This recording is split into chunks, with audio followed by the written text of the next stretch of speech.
आपण पाहताय महाराष्ट्र खबर न्यूज। या बातमीचे प्रायोजक आहेत Shri Ganesh jewellers and Saraf production Pune. बारामतीमधून लोकसभा निवडणूक लढण्याचा पक्का निर्धार शिंदे गटाचे नेते विजय शिवतारे यांनी केलाय। मी निवडणूक लढणारच, मी माघार घेणार नाही असं विजय शिवतारे यांनी म्हटलंय।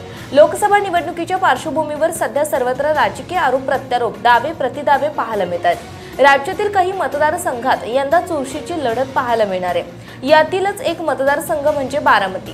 बारामतीमध्ये सध्या विजय शिवतारे विरुद्ध अजित पवार असा वाद उफाळून येताना दिसत आहे। बारामतीमध्ये महायुतीकडून अजित पवारांच्या पत्नी सुनेत्रा पवारांचं नाव जवळपास निश्चित आहे। मात्र असं असलं तरी शिंदे गटाचे नेते विजय शिवतारे बारामतीतून लढण्यावर ठाम आहेत। विजय शिवतारे यांनी बारामतीतून निवडणूक लढणार असल्याचा पुनरुच्चार केला आहे। विजय शिवतारे बारामती लोकसभा मतदारसंघातील वेगवेगळ्या भागांमध्ये जाऊन भेटीगाठी घेत आहेत। एक अर्थाने ते प्रचार करत आहेत। मुख्यमंत्री एकनाथ शिंदेंनी समजवल्यानंतर देखील विजय बापू शिवतारे लोकसभा लढवण्यावर ठाम आहेत। पुण्यातील कात्रज, आंबेगाव, नरे हा सगळा भाग बारामती लोकसभा मतदारसंघात येतो। या परिसरात विजय शिवतारे प्रचार करत आहेत। मी निवडणूक लढवणार याच्यावर मी ठाम आहे। कुणीही मला काहीही सांगू द्या, मी अजित पवारांना कधीच माफ केलं नाही।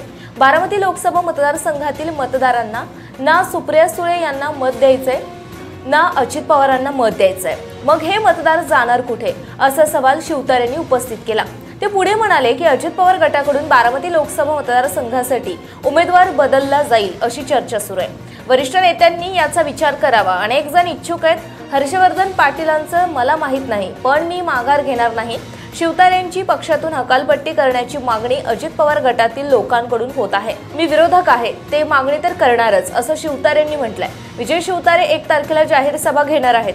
पालखीतळ मैदान सासवड या ठिकाणी शिवतारेंची जाहीर सभा होणार आहे। आता या सभेकडे सर्वांचं लक्ष लागलंय। आपण पाहताय महाराष्ट्र खबर न्यूज। या बातमीचे प्रायोजक आहेत Shri Ganesh jewellers and Saraf production Pune.